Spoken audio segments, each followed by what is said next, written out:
Just what stuck out to you from that game, particularly on the defensive side of things? We skated well. I think that was the foundation of our ability to defend. We skated well and we stayed fairly close together. On the right side, second row. Matthew Tkachuk was just saying that it was essentially 50-50 for him to play to start the playoffs. Yeah. How have you seen him progress physically through these playoffs, and what does he mean to this team? Well, it was. He played about 12 minutes the first night and played him because he played a game with a broken collarbone and figured out how to get through the game. I think he had our three best chances to score that night against Vegas. So he could adapt his game very well, and we knew he wasn't at 100% or close to it, actually. And then I think the last three games he's played have been the best of the playoffs by far. So he's back.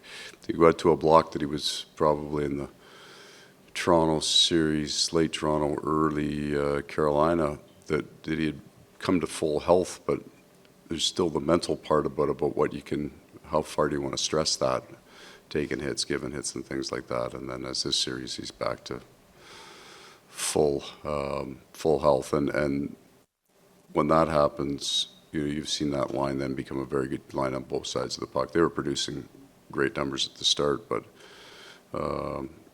loose isn't the right word, but they weren't able to defend as well as they can now.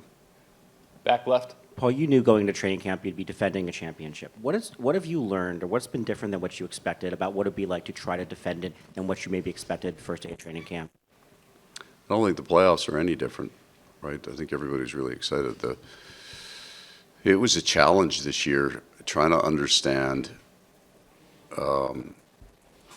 You come in with a terrible perspective because when we won last year, the narrative, I'm not talking about your narrative, the general narrative is that you won all 16 playoff games, you won 82 regular season games. It was just brilliant. Everything was perfect. So, and then the emotion, that energy level, you don't have that kind of drive of chasing something. And you also played a whole bunch of hockey. So are they trying to figure out the days, maybe a better way to put it, we could probably, all of us who work in this game, can look at the NHL schedule when it comes out and figure out when your team's going to be good, all of that, and you know it. And then this year happened, and we had, we went to Finland. Last exhibition game was in Quebec City. It was, we were still on the party tour for the first little while, just things that we had to deal with, ring ceremonies, stuff like that. So trying to figure out, then we played 3 games at the end of November. We played Toronto at home after we had lost 6 to 7 games. We played Toronto at home, then went back to back with Carolina, and we won all 3 of the games, and we looked right. And that was kind of when we said, all right, we're okay here. We just have to manage this a little bit. But this is 3 years. The reality is, and a lot of these guys have played 300 plus games. I mean, how have they done it physically, mentally, emotionally? I mean, we know they're great players. Yeah, it is. I felt when we came into the playoffs, it was like right back to any of the other year. Like we weren't. We had Matthew was the only question mark in terms of health. We were healthy. We weren't like for 4 weeks before, but we got healthy at the right time. And there was this great sense of excitement that came back that we didn't feel all year. They're a very, very fit group. And we've got good depth. Left side, first row. What kind of comfort level do you have in your lineup? None. Huh? What? Comfort level yeah, in your every day's- lineup. Oh, Where you don't have to, you're not changing anything. You're just, I mean, do you feel extremely comfortable with the guys you've got out there every night? but it's all health-based, right? Like we're a pretty healthy team, fortunately, at this point. And we've got good players. And having been, like, there's a real advantage at times for your injuries that happen during the year because it forces you to play people. So there wouldn't be a substitution that we would make now that would be a change for our group where how's this going to impact it? If Boquist were to come in and play on any one of the lines, he's already done it, right? So they've through injuries and travel and all the things, and you get into stretches where the chemistry's off, so you fool around with the lines. The fact that these guys have been together, the core of them, for 3 years, there isn't an adjustment that we would make in our lineup that would change the room. We'll take a few more for Coach, left side, second row. How would you describe the emotions going into Game 4 last year, your first chance to close it out? And I think you guys had a plane full of family and friends. And what did you learn from that you can change? Yeah, there's a whole bunch of things that we had never experienced part of it is, how do you handle families on an elimination game? Because it's a pretty normal thing for a team that's in the elimination game setting. They bring families in, but this is the first time we had ever done that. So there's a whole bunch of stuff that you have to go through the first time, and then there's all these superstitions. You don't want to talk about it. Do you want to talk about it? Well, there's things you have to talk about, and then you're putting the cart before the horse. Like, all of that stuff kind of got dealt with that last year, and we went through it for the first time. And now, just getting ready for the hockey game. It's a different set of emotions for us. Left side, second row. Paul, in the times when you've not been able to close out an opponent in a series, Carolina, Toronto, and then obviously the Oilers last year, are there any common themes that you've seen in those games? I don't think so. I think if you don't have the ability, you're not here. So we figured out a way to end the series. It's just they're good teams. Like, I think what it is well, we finished 13th. Edmonton finished 11th. So there's an idea then that, hey, you don't have to finish first, right, to get here. Okay, but that's not I think the most important idea is there's 16 good teams, right? So you've played well and you've put yourself in a position to eliminate the other team. Well, it's not guaranteed because the other team's pretty darn good. So